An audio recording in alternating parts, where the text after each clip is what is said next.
It is a glorious day. Oh, it is. Right. Right. Morning, Bob. Morning. I'm Andy. Oh, hi, Andy. I'm an instructor for today. Righty ho. And today we're going to do a lesson on controls. All right, okay. Okay, so what I'm going to do, I'm going to drive to a safe training area. Okay. And then we'll swap seats and we'll go through the controls with you.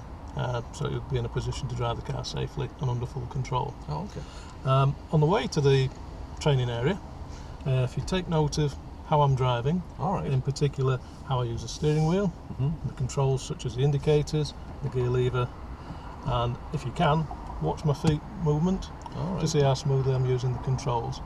So if you can concentrate on what I'm doing, don't be distracted by things outside the car, and just watch how I'm driving. Oh, okay. Okay, so first thing I have to do is what's called a cockpit drill. So I just need to check the car setup for myself. So there's a couple of things I need to check. I'm checking that both doors are closed properly, and I can see that both sides of the car I've got one solid line down the flank of the car. We'll go through this in more detail when we get to the training area. And just briefly go through what I'm checking. So I'm checking checking my seat, so it's at the right height to give me good visibility out to the windscreen and through the side windows, and also that I've got good control for the pedals, and I should be able to press down the clutch pedal fully right to the floor but still have a bend in my knee. Now I'm just going to adjust this one, move it backwards. There's a control lever under the seat. I'm just releasing it, clicking it into place. Happy with that. The steering wheel I'm going to adjust because for me I need it just a little bit closer to myself, so there's a little lever underneath, locking lever, and I can adjust it in and out, up and down to a suitable position. And I've just got it so I can just press my wrist over the top so I know it's just at the right position. And I can feed the steering wheel as I need it. So I'm happy that's locked in place. Okay. I'll check, I'm doing this wrong sequence now. Out of roller set. Okay.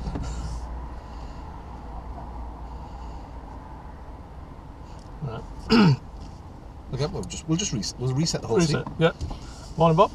I'm Andy. I'm an instructor Andy. today, and today we're going to cover a lesson on controls. All right. So we'll go through all the controls, what everything does, how we use the controls, and for this I'm going to go to a nice, safe, quiet area. All right. Out of the way, and we'll swap seats and we'll go through all the controls for you so you've got full understanding of how the car works. Before we get there, obviously I've got to drive you to that area, but before we set off we have to carry out what's called a cockpit drill. Right. That's just making the car is all safe, everything's set up so I can use the controls safely and smoothly. So firstly, I've got into the car, I'm just checking the doors are closed. So just checking down the flanks of the car, and in the mirrors I can see that there's a solid black line, which I'll explain when we get to the training area. So I'm happy the doors are shut, the interior light's gone out. I'm just checking the handbrakes on. Excuse me, Bob.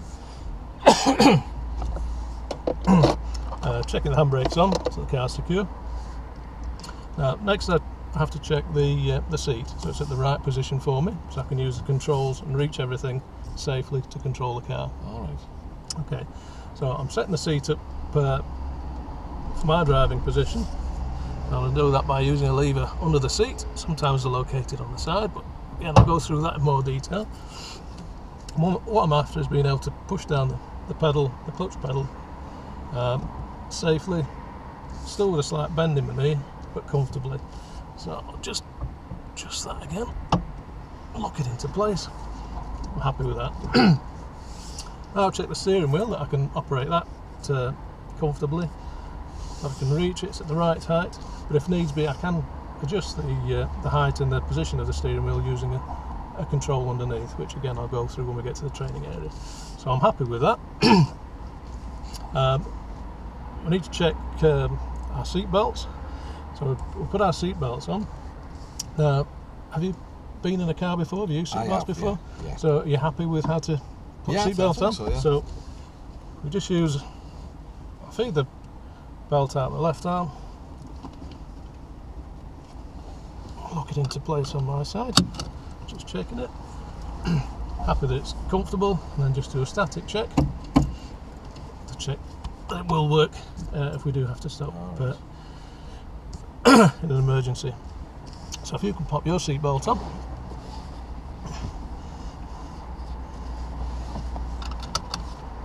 Okay, do that.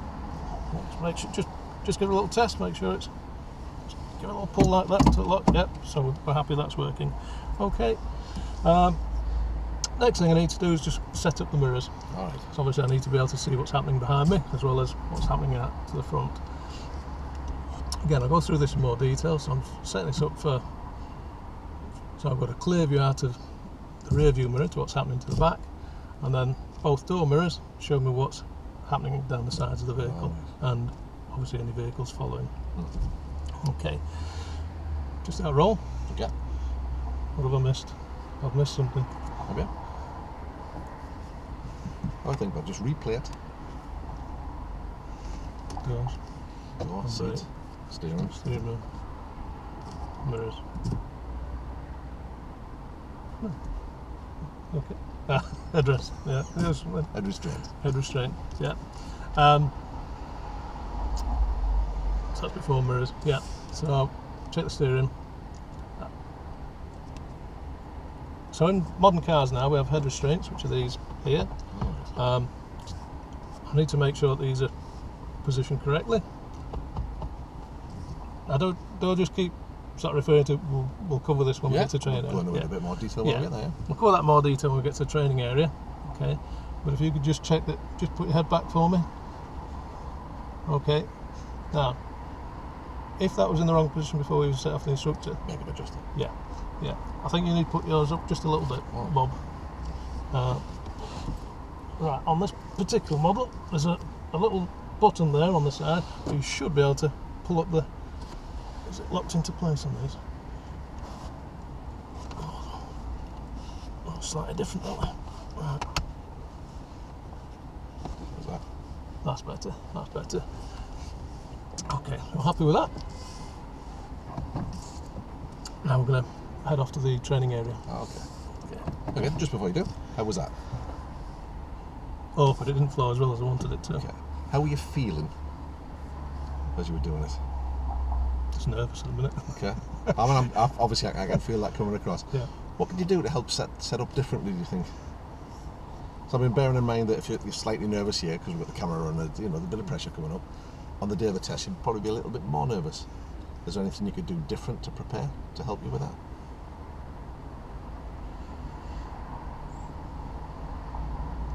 I'm going to try that breathing exercise. Maybe have a drink, maybe have a mint.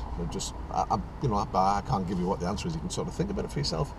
It's sometimes just having a little drink and just calm and make sure you've had a good night's sleep, that you're properly fed, and that you're properly hydrated. That never hurts. You're never going to perform worse because you're better hydrated or better fed, unless of course you've had a 9-course meal and you're falling asleep. So it's just, I think mental preparation is the most important thing. The breathing exercise will help to just lower the heart rate a little bit. You just notice a little bit, you get a little bit of a, when you get really nervous, you get a little bit of a, not a twitch, but just a little tremor on the end of the finger. So I just picked that up before. So the breathing exercise might or might not change that. It's worthwhile experimenting with it while we're on training. And then it's something you've got locked in your tool bag to think, right, okay, if I'm feeling that little, like I'm rushing, a couple of places where I just felt you just started to rush a little bit, and the tempo and pitch of your voice went up. So that tells me that, okay, you're on edge a little bit, which is fine. So which bits was that? Where did I start to change? At the point, you're probably not going to pick it up from this camera, at the point where you started to adjust the steering, you had your hand on there, just notice the ends of your fingers, it's not a twitch, it's more like a nervous energy. Yeah. Well, I'm hoping that after we go through this week, you cough when you're nervous as well. Right. When you're not nervous, you don't do it. Just an observation, but it just, they're warning signs to yourself that, hang on a second, because you're never going to stop yourself being nervous, but you can manage it. So if you think, oh, I'm starting to cough a little bit, you just, not coughing, you're sort of clearing your throat a lot. If that's happening, you know that your heart rate's probably picked up. Just physically slow yourself down, or mentally, either way. But just try and think about, just ease the pace down a little, because that can cause chaos. So if you start speaking too quick, and then you start getting a bit more nervous, you start speaking a bit quicker, and then you start tripping yourself over, and it's as I'm getting nervous, my throat starts to dry, and that's right. So it's just little signs, and you know, to be honest, on the day of the test, the most important part of anything is mental preparation, just getting your head in the right place, because if your head's in the right place, you'll perform well. So it isn't just about looking at the technical aspects; it's looking about the you know, managing yourself. Well, you've got to present yourself, haven't you? So. You have, and you want to make a good show of it. You know, if he's sat there thinking, "What are you coughing for? What are you doing that for?" I mean, the examiner here isn't like that, but you know, it could have an effect. But it's just early warning signs to yourself that you're not on an even keel, and just notch it down a bit. Just make things a little even paced. Pause in between saying, and make sure you get a good breath. I mean, it's all, naturally you're going to be nervous, and they're used to it, but it's just appreciating the signs and being able to work with them and thinking, all right, okay, I'm a bit nervous here. I need to manage that. The sort of stuff you do as a competitive musician, you understand that you've got a big solo to play. You're going to be nervous, so there's nothing you can do about that. There's nothing to stop the nerves happening. You're just going to manage it. Think, right, what can I do? Distract yourself. You're distracting the conscious mind, basically. Breathing exercises, or counting to 10, or whatever it happens to be, or just doing things a slightly different way. Whatever it is, you need a little security blanket. Yeah, your go-to place. Yeah. Okay. So we'll drop back in a roll and drive us to where we're going. Okay. So I've carried out my checks, and now I'm going to drive to the training area. Okay. Nothing wrong with what you've done, by the way. It's all very nice, but it's just notice these little bits and pieces that things. Well, that's good, and that's the beauty of this, because then I can review it and you'll spot it straight away. well, I remember the covering bits.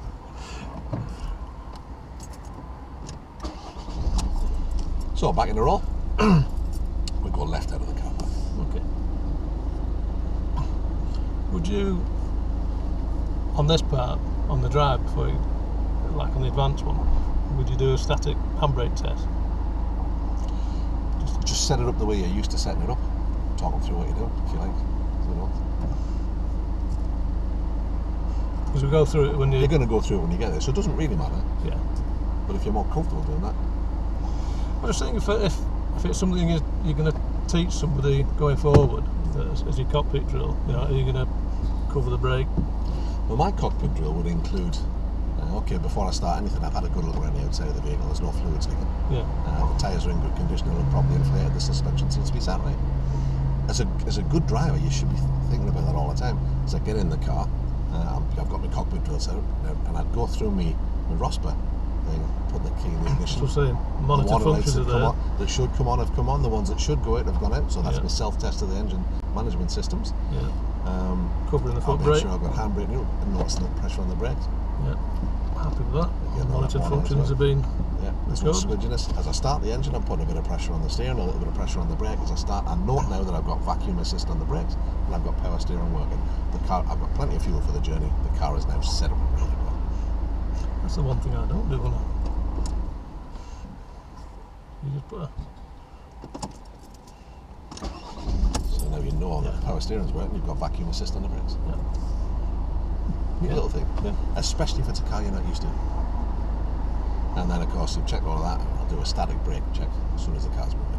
Or you might say, I've performed my checks on the car. I did that on my latest ROSPA test. I just said to Kevin, I've performed all the checks on the car. Would you like me to go into detail how I did it? Nah, that's fine. He said, well, he also said, well, there's no need for us to do a reverse exercise either. He says, because from the office I watched you reverse in the bay.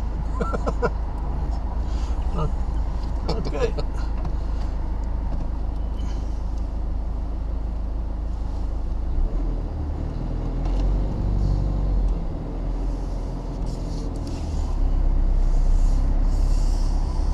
And left out of the car park.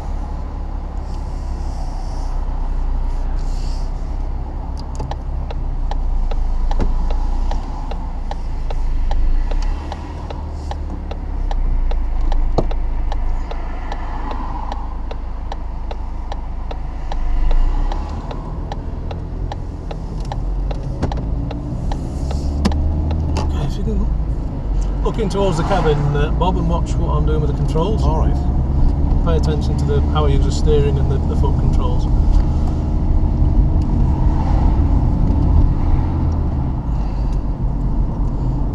You know, it's doing everything nice and smooth, not rushing anything. Right on the traffic lights. Nice gentle grip on the steering wheel, the 10 to 2 position. Split spin now.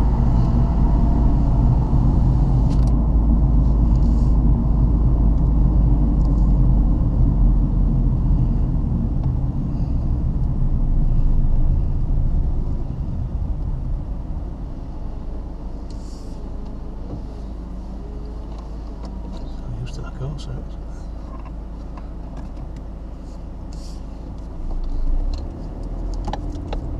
Apologise now for putting the indicator on late. Left at the next traffic lights.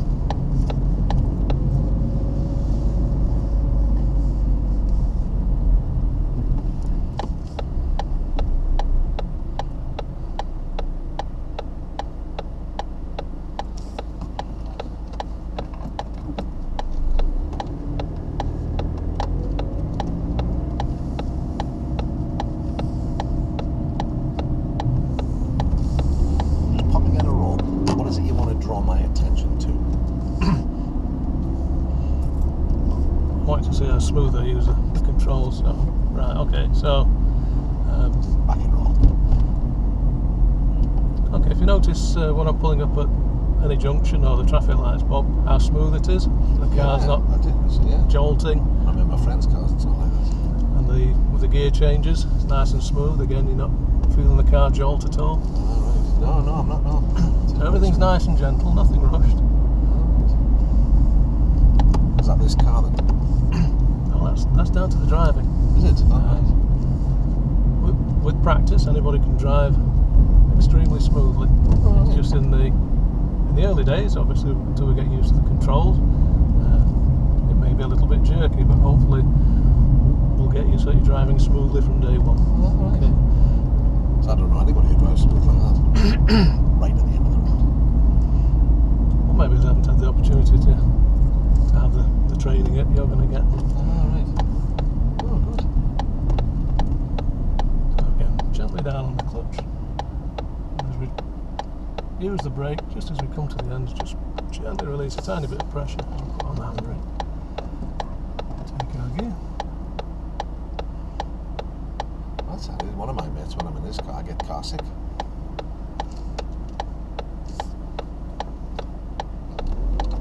So again, nice and smooth, nice gentle movement on the steering wheel, nothing rushed. Gentle acceleration. And you feel it should almost be like being on a flying carpet. Yeah.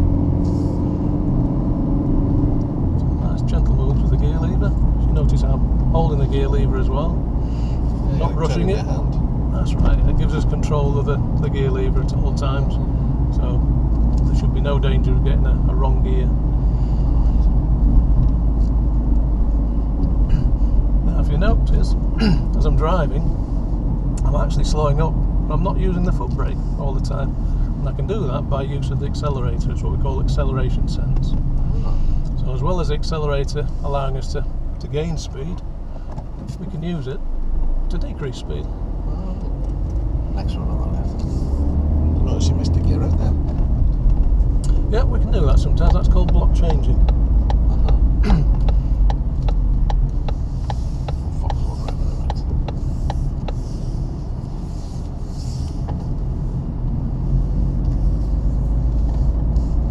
You seem to be steering a different way to everybody else. Well, this is called the push-pull method, which gives us good control of the steering, Next left. not rushed. Some people will cross the hands. This is a much more controlled method of doing things, and a lot safer because of the airbag that's installed in the centre of the wheel, which I'll go through in a bit more detail. Right, okay.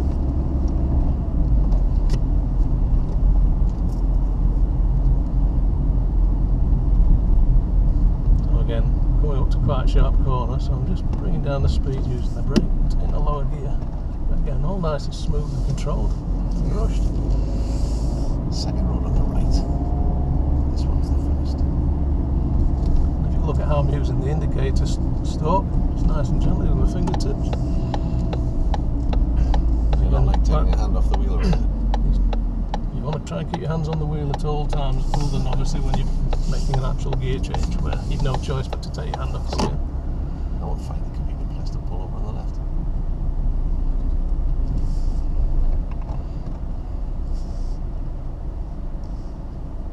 Should pull back there. And out of roll, you don't need somebody like him, do you?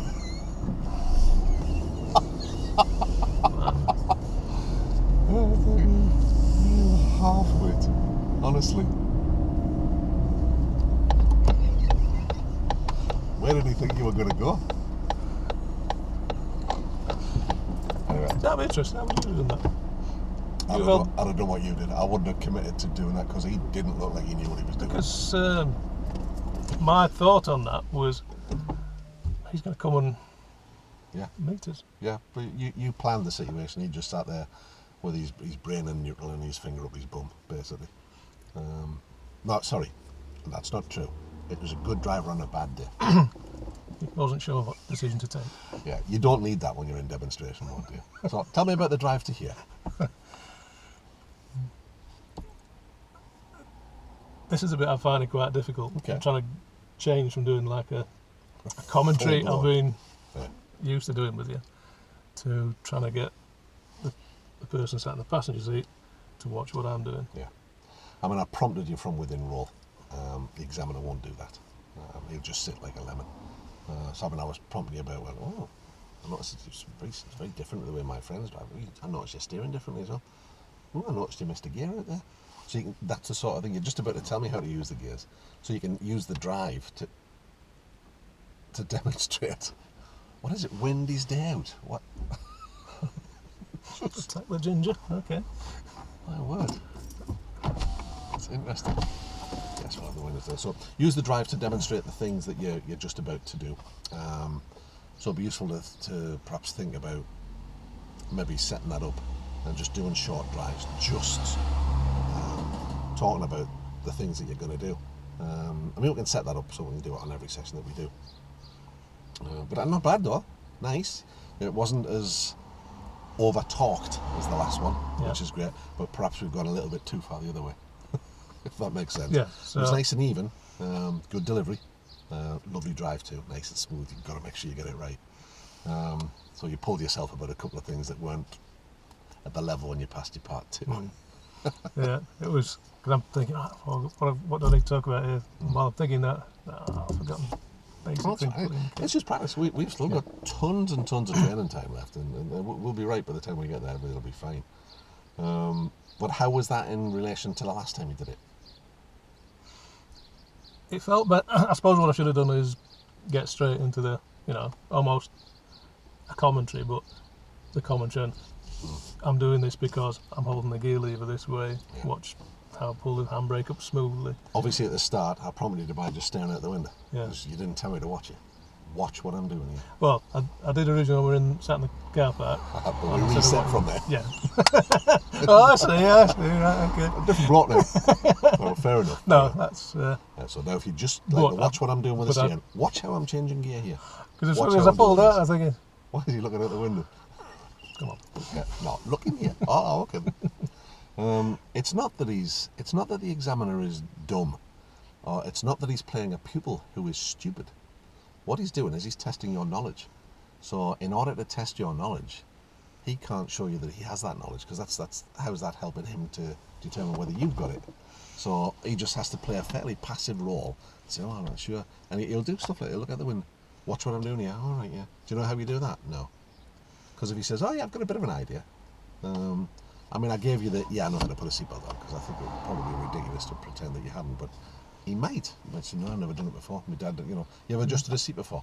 My dad didn't like me touching the stuff in his car. I mean, I've only ever been in my mate's car, he didn't like me adjusting anything. So that's why I asked the question about the seatbelt. It's fine. And watching you did put it on. But the nice thing is you did watch that I did it properly. So I couldn't have caught you out by twisting it, because I thought, well, there's no point in doing it because you're watching me, so I'll just do it properly. I remember that. Well, they're easy ones to do, and I think it's understanding that this is what the assessment is about. It's a test of your knowledge and your skills. So he has to play a fairly passive role, a learner. In this case, I've said at the start, I'm a beginner. I've got no idea about anything. Where the reality is people have been in cars, they've seen other people driving, so they really do have a level of knowledge. So if you try and imagine this guy as a real learner, it's going to mess with your head because he's not going to behave like a real learner. Because real learners have life experience that they bring with it. Oh yeah, I know how to do that, yeah. Oh, I've been sat on the drive playing on my mate's car. Yeah, I've had a go on my mate's car down at the car park near the beach. Yeah, so I know about that. That's how real learners are. But this guy's out, nah, I've got a clue, no, don't know. And they're playing that role that way because that's how they assess you. So I think it's really important that we see clearly that that's what it's about. That it is just an assessment. Which is fair enough, I suppose, because you are going to come across people that are in that position. So it's very unusual, very unlikely that are you really going to get into a car with somebody who doesn't know what a handbrake and gears are? I've never had it ever.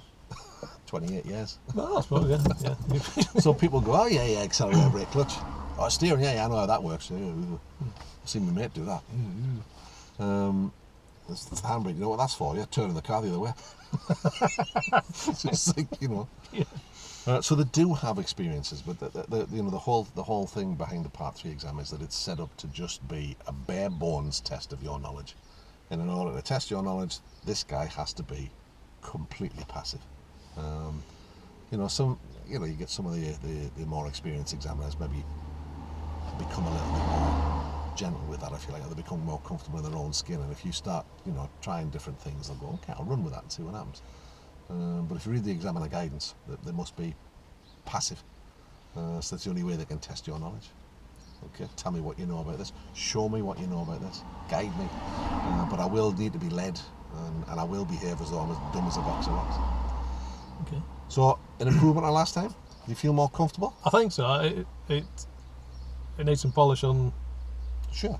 the commentary bit, because I was tempted to go more onto a bit like an approach the corner. Yeah. I'm slowing down and taking second gear or whatever. That's the commentary mode that you've been in up till this point. Full detail about everything that you've done, which you do extremely well. But I was also trying to demonstrate as well, because I've got to do that, watch how I'm doing, how I'm braking. Yeah. But is that overkill? No. Watch how I'm using these pedals, because that's what you're just about to teach me. Watch how I'm palming the gear lever. Look at how I'm moving the steering wheel. Oh, right, okay. Look at how I'm using the indicators. And of course, I then prompted you to give me the extra bit. Oh, you're not taking your hand off the wheel. Notice I don't take my hand off the wheel when I'm using the indicators. I'm just using my fingertips that way, and that led you into that way. I'm in full control. So it's just developing that a little bit more. Yeah. But very good though. Okay, back and roll, and we'll swap seats. Okay. So what we're going to do now, we're going to change seats, and I'll talk you through the controls, what everything does, All right. what we need to do to get into a position where we'll be able to move the car off. Okay. But we'll go through all the full controls first. All so before we get out of the car,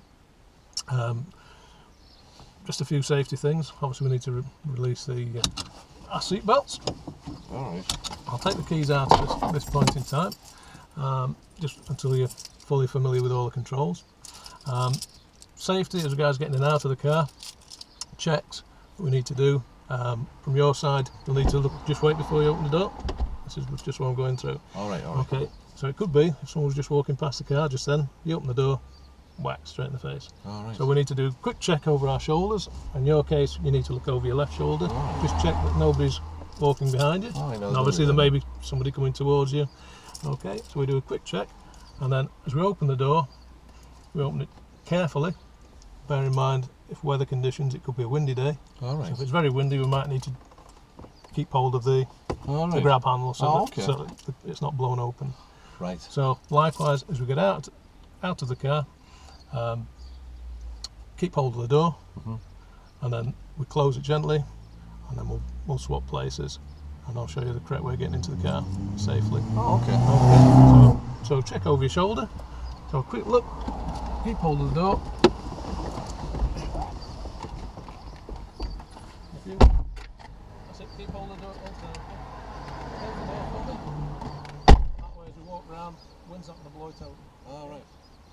So if you walk down towards the back of your car, face this way, so you come around the back of your car so you get in the driver's seat, having a look, you're going to the left, checking, you walk up to the car, again taking good hold of the door handle, have a check to your left and right, then get into the car, and again, hold on to the door and close it behind you. Oh, Okay. That way, keep it safe. Get through checks. Hold the door.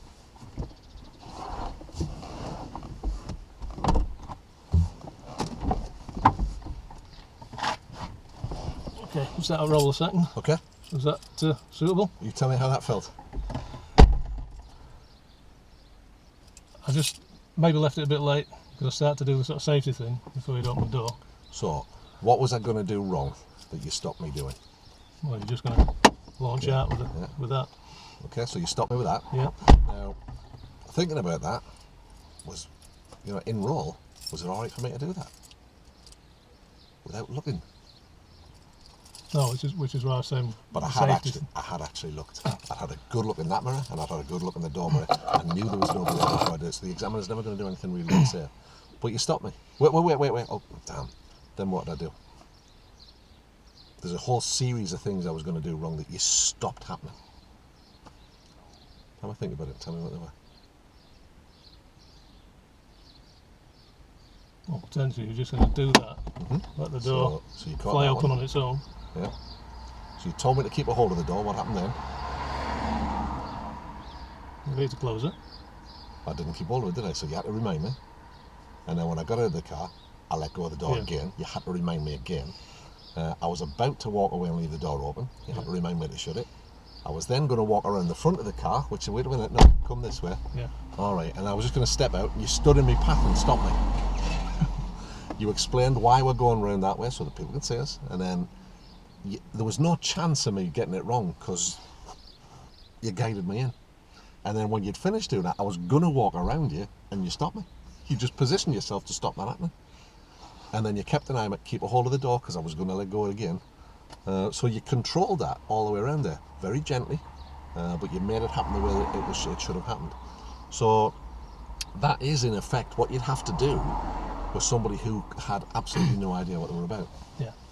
And that's fine. Did I get away with any of them? Don't think so. Nope. No, well done. Excellent. Good. Pleased with that. Right. So we'll work through the controls. I'll explain what all the bits and pieces do, all the different functions. Okay. So we'll start with the. Just one more. Got the sound before.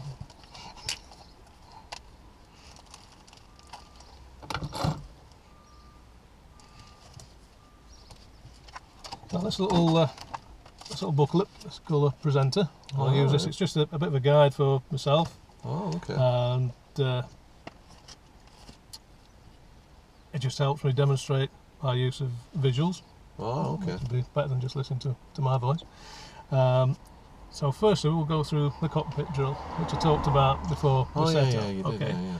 So can you remember the reason why we go through the cockpit drill? Can you remember what I said about that? Was it so you could get everything set up? That's it, yeah. So we need to set the car up so it's comfortable for you to drive, so you can operate the controls safely. And all the mirrors are set up so you can see what's happening around you. Oh, okay. And then there's a few checks you need to do as regards fuel and such as that. Oh, okay. Okay, so we've got into the car. Can you remember what the first thing is we checked? No. No. So we close the doors. Okay. So we need to check that both doors are closed. All right. If it's just yourself in the car, then obviously later on there's only going to be one door to check. But in this instance, we need to check that all the doors are closed. You may have passengers in the car. So can you remember what I did to check that? No. Okay. Well, if you look in your mirrors down the side of the car, can you see the black rubbing strip that runs down the side of the car? Oh yeah. Now at the moment it's one continuous line, isn't it? Yeah. Can you see that? Well, if the door wasn't shut, I'll just demonstrate to you. Just do a check. Okay, can you see how there's like a little step in the thing there? And also you'll be able to hear it rattling. So we give a pull on the door to make sure it's closed. And we've got a nice clean line. Other things that might indicate that the door's not shut properly is the interior light. The interior light may come on. All right. Okay. And some cars actually have a warning sign on the dashboard now. There'll be a little symbol. It's a picture of the car, and it'll show like a little line showing that one of the doors is open. Right. So depending on the car, Right. there's a number of ways you can check it. Oh, okay. Okay. So we've checked the doors. Okay.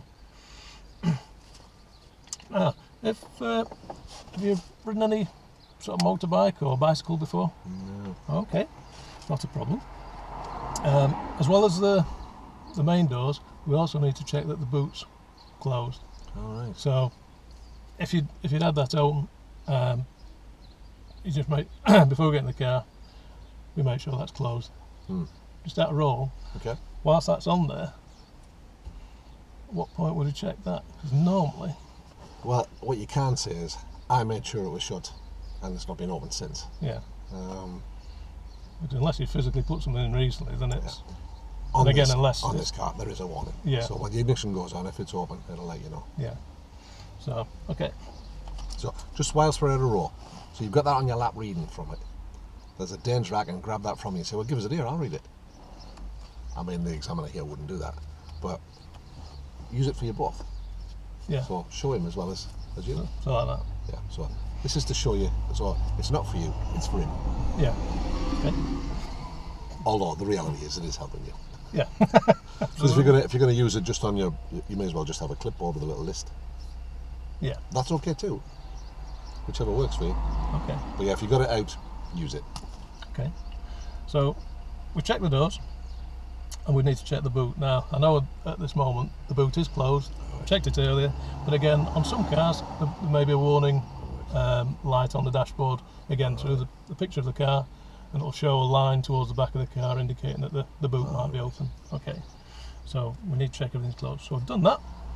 Next thing we need to do is make sure you're comfortable to drive the car. All right. Now, to do that, we need to set the seat up for yourself. Oh, okay. So can you remember how I was setting it up for myself? Now you were moving it around a bit. That's right. So firstly, we can adjust the seat in a number of ways. We can move it backwards and forwards. We can move the base of the seat backwards and forwards, so your legs in a comfortable position to use the clutch pedal. Okay. So if you try pressing down the clutch pedal, which is the lever on the foot pedal on the left. Now if you use your left leg with that. All right. Okay. Right. How does that feel? Just try lifting your. That looks a little bit awkward, as if you're hitting the steering wheel A there. bit, yeah. Yeah. Okay. So we'll move the seat back a bit. Now, if you put your hand under the seat, if you put your hand under the seat, there's a little adjuster bar. Can you feel it? Oh. Right. Just out of roll. So before I do that, obviously I need to tell you to grab No, all that's the. fine. There's nothing wrong with that. Yeah? It's just, it hasn't gone right. Okay. Fix it. Back and roll. Okay. So with the bar, we'll lift the bar up, and that releases a locking mechanism, and that allows the seat to move backwards and forwards. So if you pull up the lever and move it to a position that's comfortable for your leg, you might just pull yourself forward using the steering wheel. That'll help you. When you think you're at a suitable position, release the bar, and it'll lock into position. All right. Okay. So just try that a couple of times so you get yourself comfortable, so you can use the clutch pedal comfortably. Yeah, so you've still got a little bit of bend in your leg. Does that feel comfortable? Yeah, it does, yeah. Okay, right. We can also adjust the height of the seat on this particular car. All right. Not every car you can do it, but on this car you can. So that you've got a nice view out over the top of the steering wheel. So you've got nice vision in front of you. Yeah, I think I have, yeah. Yeah? Yeah. Does that feel comfortable? Yeah. Okay. Now if you can just try putting your hands onto the steering wheel, sort of 10 to 2 position, like I was holding it. Yeah. Just wrap your fingers around. That's it. Now, just take your hand to the top of the wheel. Okay. Now, how does that feel? Is that comfortable? Just try moving your hands around the wheel like that. Does that feel comfortable to you? Maybe stretching a bit at the top. Yeah. Okay. Now, we can adjust the steering wheel on this. If there's a little lever underneath the steering wheel, if you put your hand underneath the steering wheel, you feel the little lever. Oh, yeah. If you pull that down, okay. Now, just try it, move it about, play with it. It'll move up and down, and you can also pull it inwards and pull it towards you and push it away from you. So if you set it up for a nice comfortable position, so you need to come out a little bit, I think. Let's try that. Put your hand on the top. Okay. And try feeding the wheel like I was doing. Does that feel comfortable? It looks as if it's a little bit low to me. Is it? Oh, right. So if you just want to readjust it and just move it up a little bit. Levers under the middle there, that's it. Lock it in position. How does that feel? Oh, that's right. Well, I can see the clocks now. Yep. Yeah, missed that bit. Okay. Now, we can also adjust the backrest so it's comfortable for you. So if you're happy with where your arms are, yeah, I think so. okay. But if you need to, if you put your hand, now then, you start a roll set. I'm not sure on this car. Is it a wheel? No, knob, yeah. Right. If you hand down to the right hand side of your seat, you'll see a little round knob. Oh, yeah. Or a nailed wheel. If you move that backwards and forwards, that adjusts your backrest. Yeah. So again, yeah. you can adjust that to get yourself a comfortable position. Okay, that feels alright, yeah. Happy with that? Yeah, I think so, yeah. Just put your arms out again and just see that. And just do that for me. Yeah, that looks comfortable. That looks comfortable. Okay. So, last thing we need to do is check your head restraint, which is at the back of your head here. Alright. Do you know what these are for? Another reason we have them. Some people refer to them as headrests, but that's not what it is. It's actually short for head restraint. So, in case we have an incident or an accident and we're hit from behind and it causes our bodies to move forward and then throws us back, it stops or reduces the risk of any neck injury. Right. Because it stops the neck flipping over the back of the seat. So it's important that the headrest is set up in a correct position. And ideally, if you have a look at this, the fattest part of the head restraint wants to be pretty much in line with the centre of your head. So if you go, just do a line on your ears and just hold it to the back of the head restraint. Okay, so on that one it could just do with being up a tiny bit. Alright. Oh, yeah. So you remember how I adjusted it for myself? Yeah. So you've got a little adjust to lever there. So if you press that in and raise it. Okay, if you let go of the button, that should lock into place now. Okay. Is that about right? That looks about fine. Oh, okay. Yeah. Just start roll again because I don't know this car well enough. Is that as high as it'll go? Yeah. Yeah. That's the trouble with some cars, isn't it? It's not always exactly where you want them. Okay, so we've got the seat set up comfortably, so you can use the steering wheel and the foot controls. Okay, so next we need to set up our mirrors. Why do you think we have mirrors? So you can see what's behind? That's right, yeah. We need, as well as having good forward vision, we need to know what's happening behind us at all times. Because by knowing what's happening behind us will allow you to make a judgment. You just watch what I'm doing, please, Bob. Oh, sorry. Yeah. By using the mirrors and being able to see what's happening around us, that gives you the opportunity. When you're planning a manoeuvre, you know what's happening behind you. Right. So that will dictate how you react to that manoeuvre you're going to carry out. Right. Okay. Oh, okay. So, what we have 3 mirrors. We've got passenger door mirror, interior mirror, and your driver's door mirror. Okay. Now, if we set up the interior mirror first, ideally, what you need to be able to see, so if you sit nice and straight as if you were driving, so what you need to be able to see through your mirror is, if you imagine that's the back window of the car, you want to be able to see as much as you can, almost as if it's in a square. If you can't see that, if you adjust it by holding the mirror by the corners, and that way you're not getting your fingerprints all over it and smudging it, okay? And you can move it around to the position that you need. Oh, yeah. So if you try that and set it up to... Right. I can see all the window. Is that set up correctly for you? Yeah, I can see up. I can see both. I can see the top and the bottom of the window. Yeah. Can you see both sides? Well, nearly have the head restraint and the back. I can. Yeah. Okay. I can see, yeah. Look at that. Start a roll. Go on. How would I check that it's actually seen? So have I got a clear view? Yeah. So at this moment... It's a bit dark. Oh, yes, it's got... I didn't see that initially. Because mine's automatic. It's automatic on the course, isn't it? Oh, that's better. The reality is, as it happened, you moved the mirror around like that and you put it in the position where it was doing. Oh, I'll use that. I never gave it a thought about that at all. Yeah, so that's it in the dim position. Like I see there. Either way around, because if you'd set it up that way, that's in the dim I position. couldn't quite Either see way. that actually. From So yeah, I can see clearly, but I can see, but oh, it's a bit dark. So can you see it as though it's daylight? No, it looks a bit like nighttime. from here, I can't see the difference because where it's reflecting onto there, I don't see the difference of But if you have a look, that's it set up properly. Yeah. What can you see? Well, at the moment, I can sort of see this. Okay. What can you see now? Yeah, more of that. Right, so there's a guide for you. Right. Again, knowing the car's a great help. The Corsa, of course, has an automatic one, so Yeah, that's what threw me because mine's it's old school, so I can't afford these new things. Okay, so there we go. Back and roll. Okay. Right. So we've set up the interior mirror. So we've got a view straight behind us. I don't know if you can notice it, but we've got two different types of mirror. The exterior mirrors on the doors, they're what's called convex. Oh. And what happens is, if you look on the diagram, on the actual mirror face, instead of it being flat, like that one is, it's got a little bit of a curve on it. Right. And what that allows to have is a better field of vision. If you look in that one, it's almost straight back, as you can see in that one. In the convex mirrors, it gives us a wider angle, so you can see more. All right. It gives you more vision. So if you look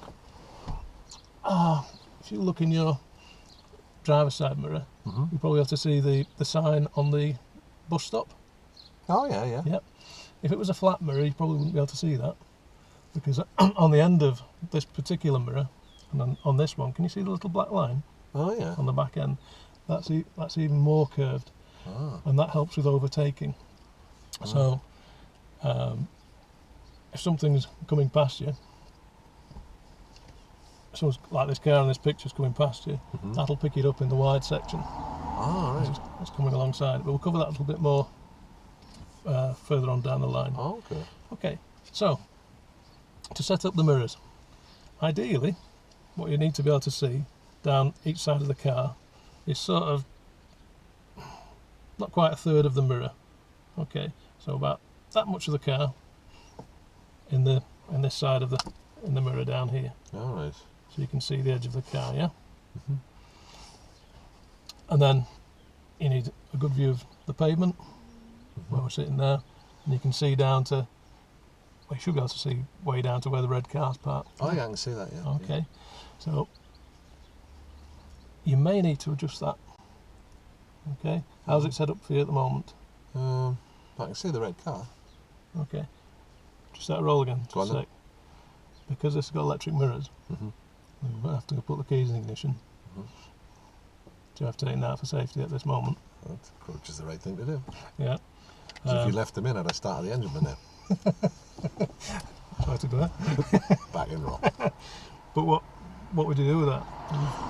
Well, you've given me a good get, haven't you? A little piece of the side of the car and that red car. Does it look a bit like that? Yeah, it does actually. So at this moment in time, we could leave it at that. But when we're ready to do the moving off, preparing the car. Well, you can give me the key now. Yeah. That's fine. By taking the key with you, all you're guarding against is me getting in while you're walking around and starting the engine. Yeah. Which I would probably do. Our examiner here tends not to be that quite that sneaky, but if they're there, it gives them the opportunity. So you just say, okay, we might need to adjust those. So just check what you can see. If you can see okay, the chances are they should need adjusting. Our examiner here is at least 6'2", probably 6'3". Well, I was say, because the difference between just you and me, so it's quite rare to jump in a car and the mirrors we set up for everybody. So could you leave that until... You could, or you could do it now, whichever makes the most sense to you.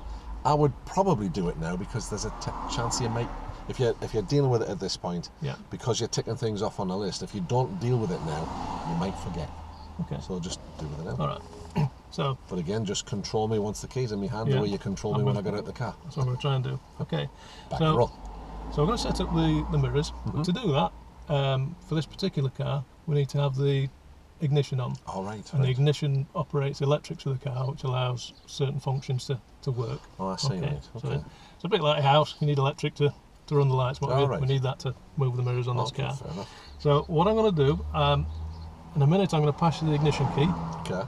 And I want you to follow very closely my instructions. All right. And not to do anything else. Okay. I will cover the foot brake just in case you start the car by mistake. Okay? Right. What I don't want is just jolting forward. Okay. Just as a dry run, if you look on the side of the steering wheel, can you see the little lock? Oh yeah. Well, that's where the ignition key goes into. All right. And what will happen is it's on a two-stage movement. So I'll just demonstrate here without putting the key in. I'll just come at a roll, just in case we use this car in test. As you look at the ignition switch on here, there's a 0, a 1, 2 and 3 Right. on this car. So, and you can see it clearly from the end. Okay. So you can say to me, just turn it to number 1. There'll be 2 for ignition. won't Well, no, but 1 will give you the mirrors. Oh, will it? Yeah. Okay. Should do. Let me just check my facts. No, it doesn't. I know everything's different, isn't it? Because some cars will do it without. Yeah, it's, Bit of vehicle knowledge there. yeah. No, that's fine. That's yeah. So when you put the key into the ignition, if you have a look on the side, there's actually some markings on it: 0, 1, 2, and 3. Oh yeah, yeah. Okay. The 0 indicates that everything's switched off. The first position will allow certain functions to work, usually the radio. Okay. And it says just powering everything up. Position number 2, you'll see all the dashboard lights come on. All right. Okay. And you may see some other things move, which we'll cover. Now I don't want you to turn it any further than position 2. Oh, okay. Because when you get to position 3, that's what activates the starter. Okay, right. and we don't want to cover that at this moment in time. Right. So please just turn it to position number 2. Okay, Yeah, I will cover the foot brake just in case. Okay, now just while they're on, do you see all the various warning lights that's on the dashboard? Oh, some of them have gone off. That's right, yeah. What they have is it's an inbuilt check system, because everything's computerized these days.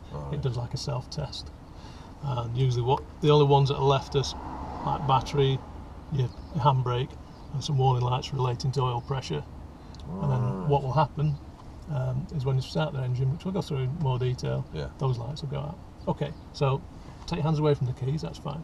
Now on your door pillar, sorry, in the door rest, you see the circular switch with the arrows? Oh, this one, yeah. Okay. Now, the little switch in the middle, it's got 3 positions. If you move it across to the right, that will now operate your driver's mirror. Now, using the arrows, it'll move it left or right or up or down. Right. So if you just have a little play with that, just get used to it. Okay. So if we'll set that one up first, as in the diagram, so we can see that little bit of the car down the side. Alright. Okay. When you're happy with that one, Yeah, yeah. now what about the near side mirror? Is that set up okay? If not, you just flick the switch across to your left. That will now operate this mirror.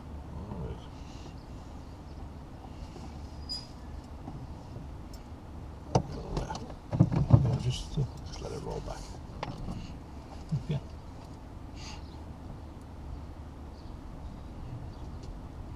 I mean, you can get out of there, but never mind. Back and roll. Okay. So we're happy with how this one's positioned now. Oh right, I can see a bit further down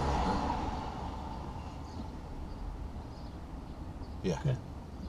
Be careful you don't get it too close into the car so that you've got too much of the car in the mirror. I don't know, maybe a quarter to a third of the mirror is the side of the car. Okay, yeah, that's fine. That's fine. So, if you put the switch back into the middle position, and then if you happen to catch it while you're driving, it's not going to alter you, because that's effectively switches it off for now. Okay. Oh right, oh okay. Okay, so just for now, if you can just switch off the ignition and hand me back the keys. Thank you. Okay. So we're happy with the mirrors, and you understand the difference between the three mirrors Yeah, yeah. and why we use them? Yeah. Okay. So next, we cover the seatbelt in our cockpit drill, which you went through and you demonstrated that you could use very well. We need to wear seatbelts, it's the law. Okay. I don't know if you've looked up in your highway code yet, but if you're carrying passengers, do you know whose responsibility it is for people to wear the Depends how seatbelts? old they are, doesn't it? That's right. Now there is a cut-off age for which it's your responsibility. 14, isn't it? That's right, yeah. So anyone under the age of 14, Remember and it's that your from my responsibility. Yeah, brilliant. But you've got a moral obligation as well, just to make sure before you set off that everyone's got the seatbelts on, especially rear passengers, because sometimes they can be in the back chatting and just forget to put them on. So it's worth just reminding them. Okay. All right. The last thing we want is a passenger in an incident heading towards the back of your seat. All right, yeah. Because if they're unrestrained, it's a lot of weight. It's going to come back and hit us in the back of the seat. All right. So you're saying it'd be better if I just made sure everybody had it on? Absolutely. All right. Well, would that be good practice? Absolutely. Is that a roll? Yeah. Me doing that? That's okay. That's fine. No, I'm just thinking That's it fine. basically. I'm not saying that as an invasion of space. It's not like you're reaching across here and. But I mean, I just added that within roll. So yeah, it's best practice because of what you've just said. You don't want them coming clattering into you if you're going to be in an accident. Yeah. Whilst it's their responsibility, it's better that you check and it's better that you take care of safety as the driver. Yeah. Then you know you're right, don't you? All right, yeah, okay, fair enough. Okay. Back and roll. Okay. So, if you can just pop your seatbelt on for me, please, Bob. I'll just watch. Remember what we said.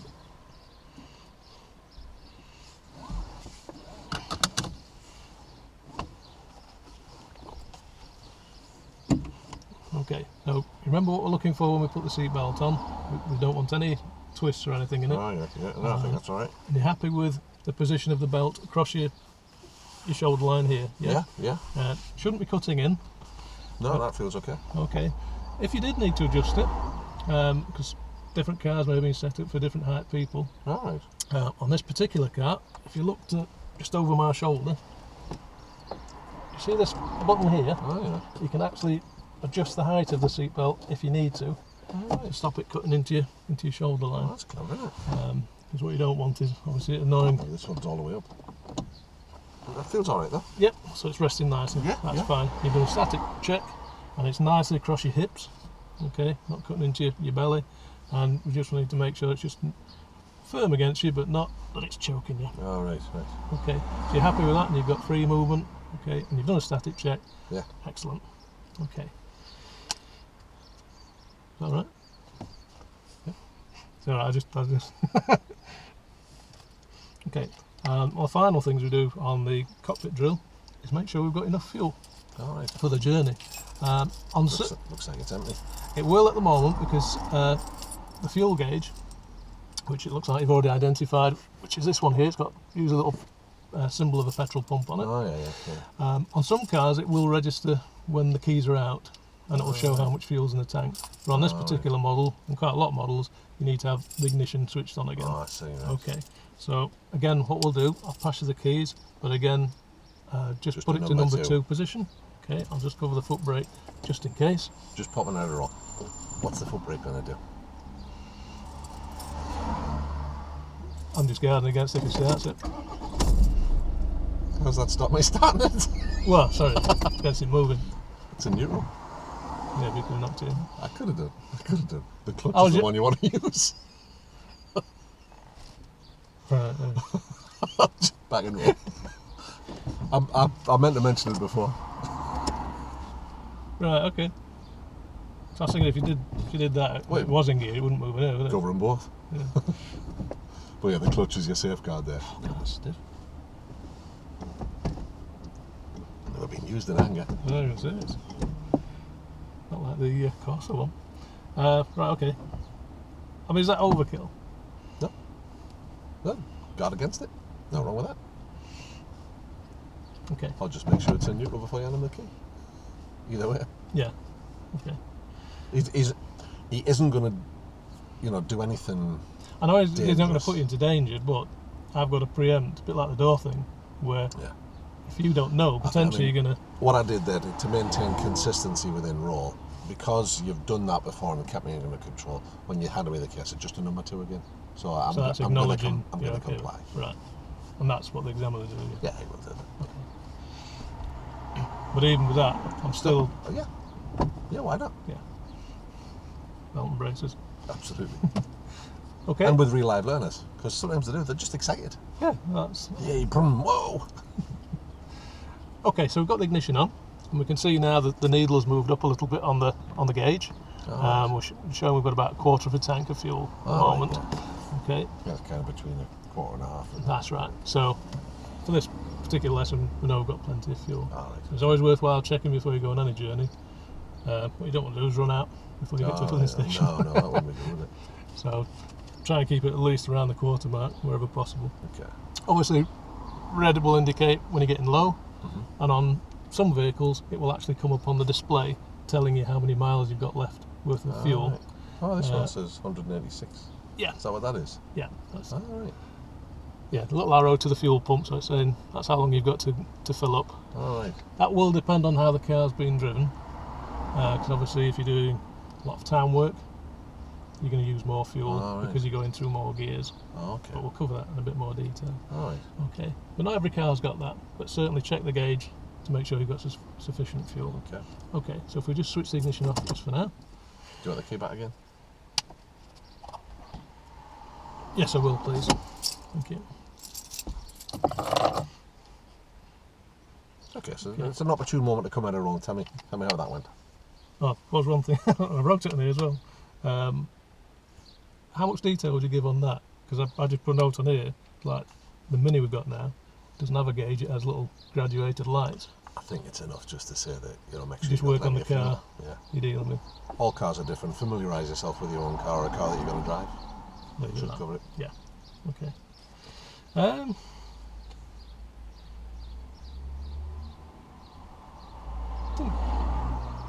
Didn't quite flow perfectly. Did it flow better than last time? Yes. Okay. And I think it was more structured and I sort of covered everything the right way. This helped by focusing where I needed to be. Yeah. That's good, and it's great. It's a great aid memoir for you, but make sure you're using it as a. Otherwise, you may as well just have a tick list on it. Yeah. Thing. So, have we covered everything there in the detail that we need? Have I got away with anything? No, I don't think so. My door ain't shut.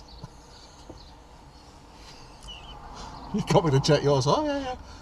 Does yours look like that? Oh no. I know, when you got in the car, I heard it go click, and I thought, I must ask you about that. Yeah, result. That's fine. So if you look at if the examiner's marking the sheet, what's he going to mark? He's probably going to mark doors as unsatisfactory. But that's only one out of the whole thing. So on balance, you're probably going to be all right. And you have demonstrated and got me to understand. But just ask the question. And does yours look like that? Oh no. All right. But other than that, much better than last time. Much better. I thought I'd ask the question though, if you look down the side of the car, is it one long straight line? Yeah, it is, yeah. I thought I'd look most of that, okay. So you draw my attention to demonstrate it, which was great. And oh, yeah. How's yours? I don't look like that, no. Mine's got a kink in it. Right. That's a very minor point. I mean, but it's so... You'll notice on the video, you coughed less as you went on. You got into your stride. Right. No, it's good. That certainly helped because I didn't use that last time, did I? No. It's either that or any kind of aid memoir that just makes sure you're ticking things off. So if it's a list on a clipboard, if you've got a sticker on it, it really doesn't matter. So I think as well with the mirrors, that helped. Okay. It was explaining how to... So I mean, this is great, but just make sure that otherwise you run the risk of me saying, well, give us it here. I'll read the damn thing. Yeah. I mean, this examiner here wouldn't do that, but I've known examiners in the past that would have just taken it out, give us it here, and I'll read it then. So I think, yeah. You're going to instruct me, you're going to read from that. So sort of the seatbelt and what have you.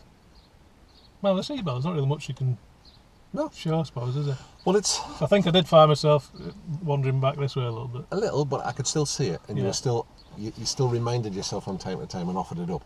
So it's just get used to using it in that position rather than reading from it, and that'll be fine. Okay. got a much more flow to it than the last time we did it, which is great. And I think from the chat we had when we had the cup of tea before we started, that's what you were after today, wasn't it? Really, just to recap and see, okay, where am I at? The thinking and the work that I've done on it, is it working? Yeah. It certainly seems to have. Because that's the major thing, being able to put it across. Because I've been looking at this, I've been looking at the videos, looking at our video, thinking, right, I've got to try and make it smoother, a bit snappier. Looking at our video, you make it sound like we're married.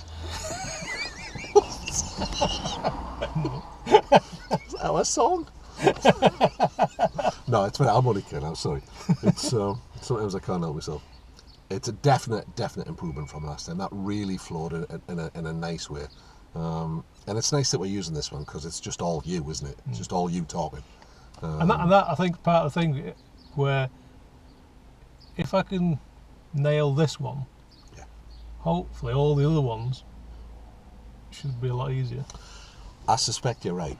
And I think it comes back to when I did the commentary drive, because as I said, even now I'm still never 100% happy with commentary drives because I always want to get it right, get that detail and all the relevant bits. And I think certainly this has helped me make it flow. It's more structured, whereas last time I was a bit all over the place and just waffling. It was still okay though. It was still all right. It was just not as slick. It wasn't as polished as today has been. And the next time you do it, it'll be even more polished. Yeah. So I think it. Thinking about it and reflecting myself here, that this was a good one to start with today. Because if we get this one sort of nailed down, there's a lot of work you can do on your own then with the other briefs. Yeah. Well, that's what I'm thinking, because and that's why I said in the last time that I want to get these first two covered off, because if I can get this bit right and the moving off and stopping correct, where you've got the control of the vehicle, then hopefully the other bits should be a little bit easier to manage. Okay, let's go. That's my theory. Let's drop back in a roll and finish this one off then. Okay. I mean, obviously that's longer than it would be in reality, but we've been in and out of roll, so. Yeah. I mean, what we've been doing just out of interest? You started from that seat at 27, so that was 34 minutes ago. Right, so not too bad. No, not too bad at all. But we've been in and out of roll a lot. That's only covers the cockpit drill. Now then, you don't have to get to the end of this. Quite often, it'll run so that you're never going to complete the full cockpit drill or all of the controls. You know, you might not get to this, but you might just do the foot controls, then you're over. You'll just say that concludes phase one. If you haven't covered the stuff at the bottom, as long as he's happy with the stuff that's above, you just put a line through it. That wasn't tested, and you're better off not getting to the end than getting to the end too early, because if you get to the end too early, you're now getting on to moving off and stopping.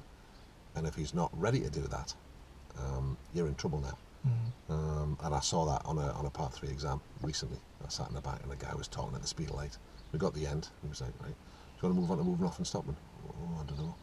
So okay, well, we're at that now. Let's get on with it. And it was a mess because the guy's not ready for it, and he wanted more detail on the controls, but he just wasn't getting it.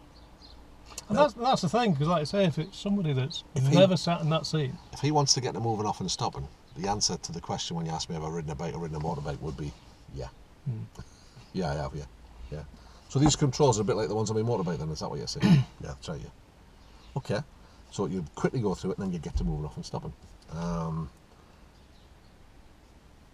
I don't think you'll get that here because of the way the thing's set up. Kenton Bar at Newcastle, the guy that was the examiner at the Arthur store, used to like to get to moving off and stopping, and he wasn't a complete beginner because you were in traffic all the time. You had to get on, you had to get out of the way.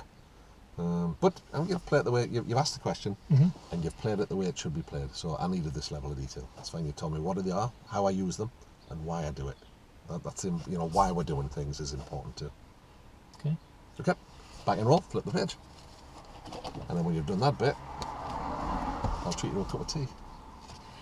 Okay. Okay. Now we're going to cover the foot controls. All right. And explain to you what each pedal does, its function, and how we use them. Okay, so if we look down on the steering column, which is down here, you've got 3 pedals. Oh yeah. And working from left to right. First pedal, which you've had a go at already, is pressing down as the clutch pedal. All right. Okay, so we use that one just with our left leg. All right. Yeah. Okay, the centre pedal is the brake pedal. Okay, and then the one to your right, the end pedal, that's called the accelerator. Oh, okay. Okay, so the brake and the accelerator we use just with our right foot, clutch with the left. Okay, Yeah. right. Now, accelerator, or gas pedal, as we'll refer to it from now, that controls the speed of the vehicle. And Oh, you mentioned that on the way here. yeah, so the faster we want to go, we press the pedal, that puts more fuel into the engine and allows the vehicle to go faster. Okay, but as I explained, we can also use it to slow the vehicle down. Acceleration, something or other. Acceleration sense, that's Oh, it. that was it, yeah. Well remembered, yeah. So if you just press on that pedal, so it's the right hand pedal, use your foot, okay, It goes down easy. it goes down very easily. Okay, now you compare that to how you use the clutch pedal. It's got a different feel to it, a different weight to it altogether, hasn't it? Can you feel the difference? Oh, yeah. Yeah. So It's quite springy, that one. it is, yes. Now with the clutch pedal, hang on, just back up, concentrate on the accelerator first. Right, so what we need to do when we use the accelerator pedal, we treat it very gently. We touch it very delicately. So just very light pressure onto it. And most of the time, it'll be just gentle pressure onto it as the pedal moves slowly away from us. And then as we want to decrease speed, we just take the pressure off our foot and you'll feel it springing back. Right. Okay. Now normally, we're doing just very gentle inputs like that. We wouldn't be pressing it right to the floor like you just tried there, but that's right. fine because you're just getting used to the feel of it. All right, Okay. so just a bit like that. So just nice and gently, yeah, that's it. Oh, okay. Okay, so if you just gently press it down, so halfway, and then just get used to the feel of the spring, and then just gently ease off. It's very light, isn't it? It is very light, yeah. So again, you need to be very light when using it. So Okay. as you noticed when I was driving, everything was nice and smooth. Yeah. Now had I pressed really hard and lifted off very quickly, you'd have got that jolting effect. Right. But because we do it nice and That's what smoothly, my mate does when he's driving. that's it. And it's just how the controls are used. All right. Okay. So you're happy with what the accelerator does? Yeah. And how gently we need to use it? Yeah, I Excellent. think so, yeah. Okay. I've got that. Right, we'll move on to the brake pedal now, which is the centre pedal. Okay. Now again, we use our right foot to control that. So if you just press on the pedal at the moment, Well, that's now if quite you hard. notice, that only goes down sort of halfway, about doesn't that it? much, yeah. And it's a lot stiffer. Yeah. Now, what the brake pedal does, that slows the vehicle down by brakes which are fitted to all four wheels. And on the brake pedal, that operates on all four wheels. Oh. Okay. So as you press down on the pedal, very simply, fluid gets pushed through a pipe system to operate the brakes, which is located on the wheels, and will bring the vehicle to slow down or to stop. Okay. All right. So again, like the accelerator, we use smooth inputs. Okay. Okay. So again, if you notice how when I was driving, everything was nice and smooth. Yeah, it was, And yeah. what we do, we use a method that's called progressive. So as you initially press down on the pedal, you start pressing it gently, and then we put a bit firmer pressure on, and as the car gets down to the speed that you require, or you may even be stopping, once we get to that point, then we just ease off the pressure a little bit off the pedal. Oh, yeah, you showed me that. Yeah. Okay, and that'll bring the vehicle to either reduce the speed you need or bring it to a nice smooth stop. Right. Okay. Right. Now, for the brake pedal and accelerator, because we're using the same foot, I'll demonstrate on my side if you can see the two pedals. Oh, yeah. So just for the purposes of this, if you can imagine that's the accelerator and that's the brake, the heel of your foot needs to be sort of in the middle of the two pedals. You see here, I'll show you in the diagram. So if that's your accelerator and that's your brake, the heel needs to be in the middle. And what you need to be able to do is move between the two pedals. You can do that. Yeah. Yeah. Yeah. And then you're using the ball of your foot, you can see on here, and that's what you're going to control your pedals with. All right, okay. Okay. Yeah. So it needs to be comfortable.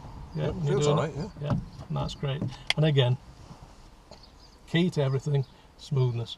Right. So nothing rushed, nice and gently onto the pedals. So again, I'll just demonstrate to you as if you're pressing the brake pedal, nice and gentle, progressive, firm, and then as we come off, it just comes off easy. We're not stabbing. All right. Everything's got to be nice and gentle. Okay. Okay. So are you happy with that? I have to tell my mate about that because he's rough. You'll be able to show him. So, you're happy with how the accelerator and the brake pedal work? Yeah. We're using our right foot for that. Okay. So finally we come back to the clutch pedal, which you've had to go up pressing. Now the clutch pedal allows the vehicle to engage the drive to make it move. So if we look at this diagram, what we've got, obviously we've got an engine in the car, and between the gearbox, which is here, and the engine, we have two plates that move around. So when the engine started, two plates are moving around. Now, the car will move when it's in gear when the two plates are together. Okay, but when we're stationary and we want to set off, we need to press the clutch down so we can get it into gear. So when you press the clutch pedal down, if you press it down right to the floor, what happens is these two plates open up. Okay, so it's separated now, the engine's still running, but we've got no drive. When we lift the clutch up, and if you remember when I showed you as I set off, it was nice and smooth, nice and gently. Yeah. The plates come together, so they're sort of doing this. And once they come together, that allows the power from the engine to go to the gearbox, and that's what enables the car to move. Okay. But again, like all the other controls, it'll be nice and smooth. So I'll just demonstrate on here. Can you see what I'm doing with my foot? So I press the pedal right to the floor. Yeah. And when I want to set off, nice and smooth, nice and gently. And then we take the pedal off. Nothing rushed, all nice and gentle use of the control. But we'll cover that in a bit more detail when we do the actual All right. moving away and stopping. Okay. It's important as well to remember when we start doing the actual driving, that if we were to do things roughly and not controlled, especially if it was on a wet day, there's a risk of making the vehicle skid, which you don't want. No. So it's important we do everything smoothly. Okay. Obviously, once we get the vehicle moving, the main function of the clutch is to allow us to change gear. Okay.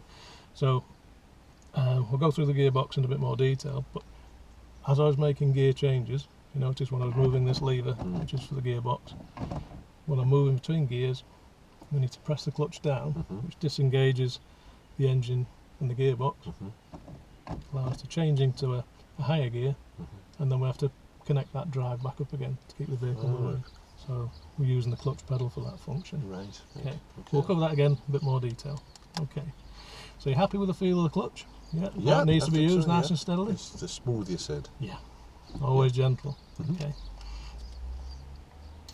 Okay. Just realised something I missed. Start roll. And brake lights. That's fine. As long as you get it in. Yeah. So just going back to the brake pedal.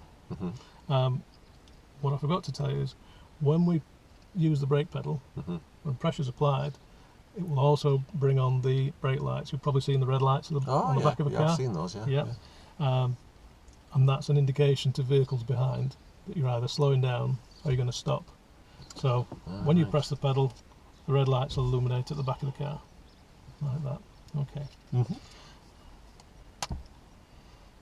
Okay. Not wrong. Go on then. Analyse that for me. A little bit jigsawy, but I think I got everything in. Jigsaw. I like that. All the bits were there, but okay. a bit like Eric Morecambe. But again, you're not necessarily the right order. I was sure to mention that. Or was that too early on? No, you're going to be mentioning it. It fits in with your progressive use, doesn't it? You know, if you're braking hard, you're throwing the weight of the car forward, which makes the car unstable. and I've already sort of given you a little bit of an in there. So I get car sick when I'm in my mate's car. That's because he's using it. Yeah, he's probably jiggling you around a lot. Is he? Oh yeah. That's because when you brake hard, so he's brake gas. It makes people feel sick because you've got this motion rocking all the time. It's almost like seasickness. Yeah. So it's fine. It doesn't matter if you do it, if you don't. Again, it's flowing nice, isn't it? Better than it was. Much improved. You're becoming comfortable in your own skin. And the easy way for me to gauge it is coughing less. You'll see it when you watch the video. Coughometer, yeah. Okay, flip the page over and we'll finish the job off. Coughometer.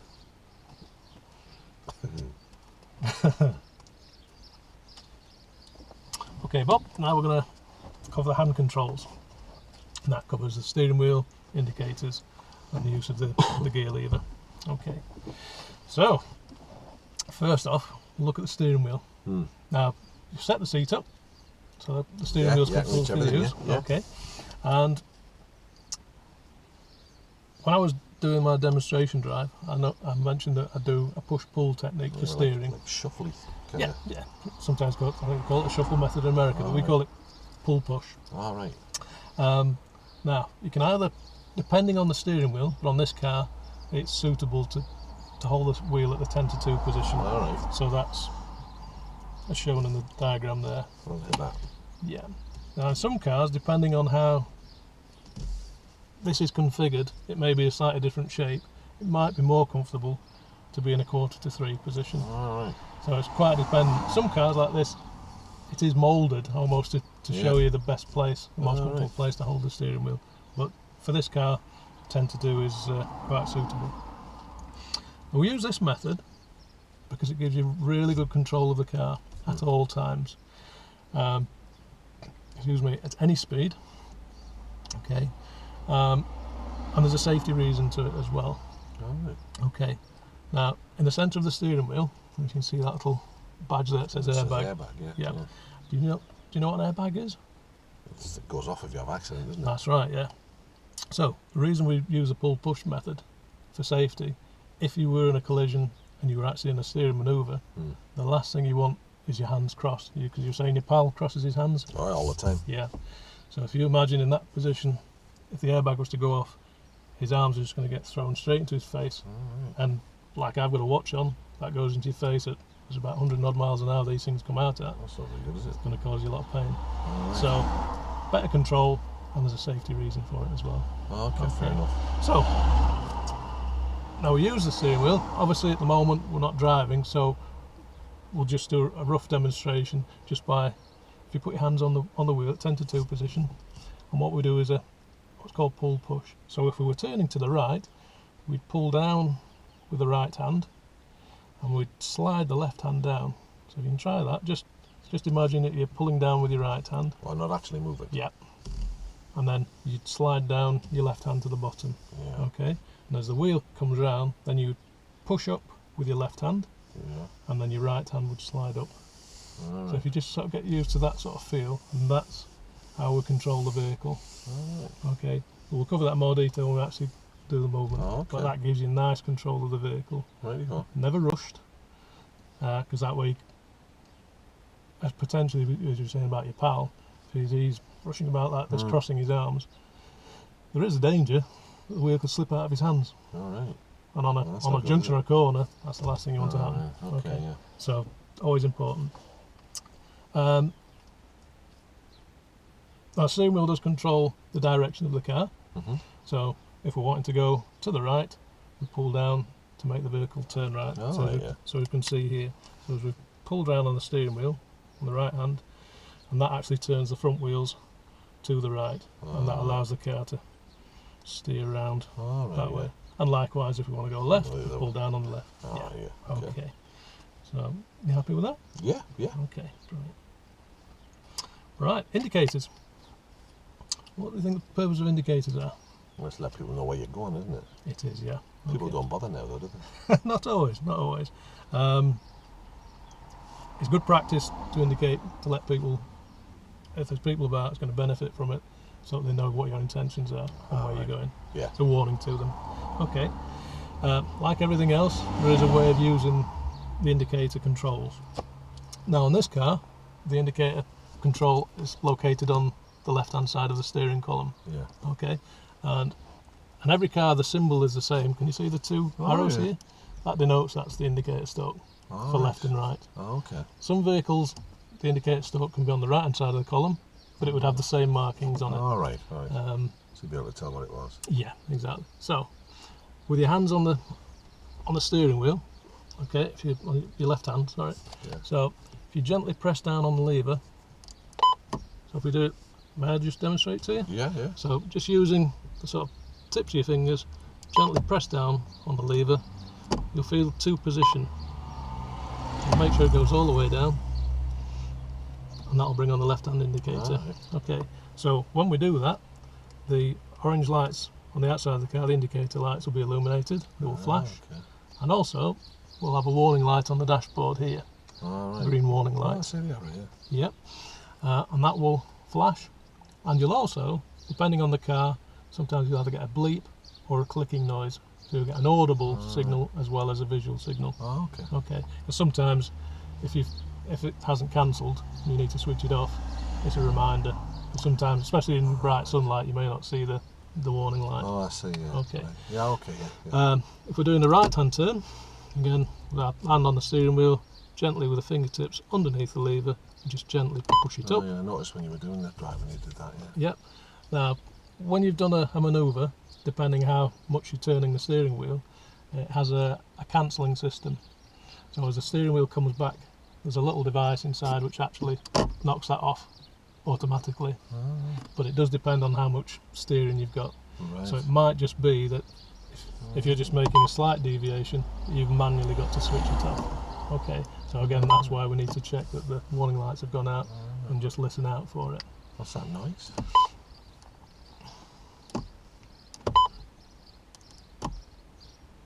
Hang on. I'm guessing this because it's not my car. Does your parking light come on? They do, yeah. Yeah. Back and roll. Do I need to explain that? No, that's fine. Right. It's just I was going to ask you actually. the point I made is whatever the car is you use for testing, you need to know what's in it. Yeah. Otherwise, you're gonna go. Well, I'm sort of used to the I know, course, I you know. see. So. Well, I know. Yeah. I'm only playing. Back and roll.